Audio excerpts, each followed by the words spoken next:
Ah, One thing today to interpret for your own reasons what the person's saying, but to help them interpret what they're saying, what's coming across, looking at them from the other side of the mirror. I got a lot out of it, and I think the reason why I got a lot out of it was the format. Firstly, it was nice and quick. Secondly, the people who were on the session were very different, and I always think when you put diverse people together, you really get more out of things than just yourself. It's the group piece that really work together as a team very well, because they bring their perspectives. ah.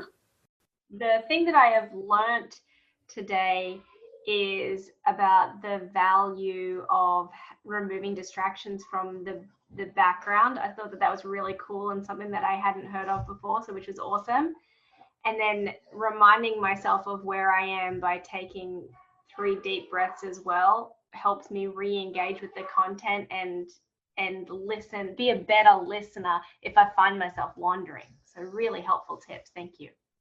The technique about checking in with people regularly on multiple modes, I guess that's a skill in itself, trying to manage it. You almost have to develop your own muscle memory for it. But I think it's a good way of replacing the scanning of nonverbals that you would normally do, like kind of accept that you can't do the nonverbal scan. Yeah, the other thing that I learned just in this moment now is having that tip around the gallery view close to the camera, like so that I'm looking at people's faces.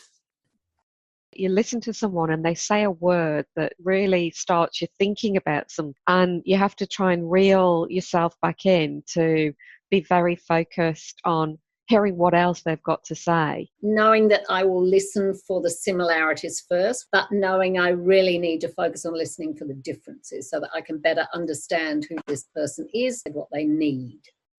When there was a space of a pause, I felt wanting to feel it. It's more of a natural feeling. And in the reflection, it also meant that I was able to kind of really look at what was going through my mind as I was listening to each person individually. So it didn't come all at once. It just had to come in little chunks. I don't know if anyone else was like that, but I noticed becoming distracted while someone was talking, mostly driven by emotion. So either being excited or intrigued or interested, something was like, oh, I want to know more about that. But when that happened, I stopped listening to the next thing. Oh my gosh, these people are great. But I feel like that happens a lot in a lot of my conversations. And that's what stops me from truly understanding. Ah.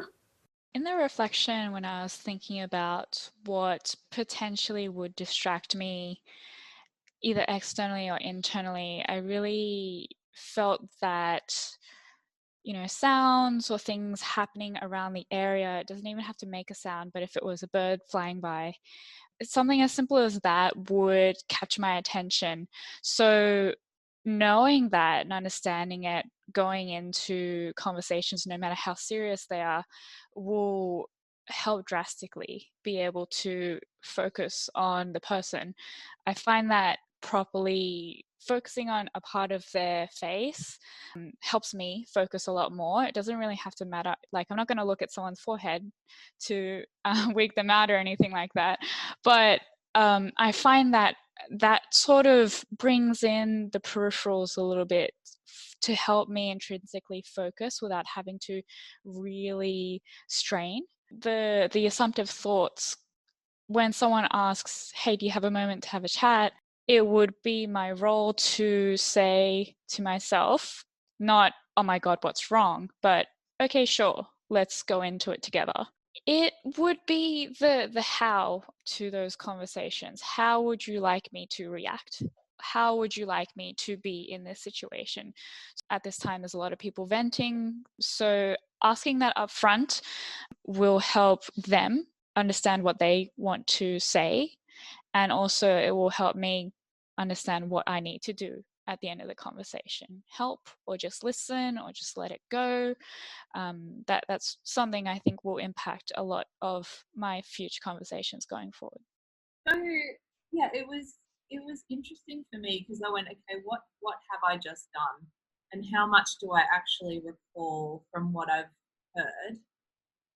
What I put it down to was it's like, obviously we're meeting each other for the first time, so I kind of went, okay, well, what normally happens in interactions where you meet people for the first time, like, and everybody talks about it, you end up spending the first however many seconds sort of making your mind up about them and sort of going, what sort of a person are they? And I think in my mind, I'm always trying to find ways to relate to people as well. Like, what do we have in common? And, oh, I love that artwork. Or like, Lani, your jumper looks really warm and cozy. Like, I don't know, just silly stuff like that. LLB's background was like, oh my God, what an amazing space. So I'm taking in all the visual cues of what I can see. I love Zoom. Like, I love peering into people's lives and kind of seeing what's going on in their backgrounds.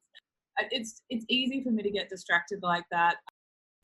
Most useful for me is actually the eye level, because when you use dual screens, it's so tempting to want to bring up people's faces on the bigger screen. But by doing that, I look like I'm looking away. So I think I need to reevaluate how I set myself up to communicate at eye level and come across as more engaging.